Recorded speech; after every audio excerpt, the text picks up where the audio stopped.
चला बघूया या महिन्याची संसाराची ताळेबंदी.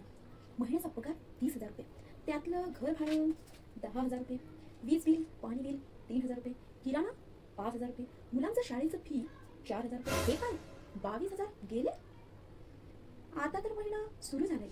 चला बायकोचा खर्च बघूया. बायकोचं मेकअपचं 3,000 रुपये, तिचे ऑनलाईन शॉपिंग 2,000 रुपये. म्हणजे आता उरलेत फक्त 3,000 रुपये. आणि माझे स्वतःचे खर्च चला लिहूया.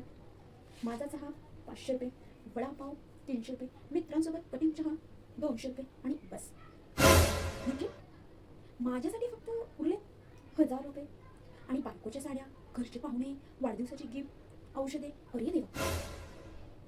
अहो ऐकलत का, उद्या आपण बाजारात जाऊया. मला ना एक ड्रेस घ्यायचा आहे. नवरा संसाराचे बजेट म्हणजे मॅथमॅटिक्सचा प्रश्न नव्हे, ते हृदय विकाराचा झटका.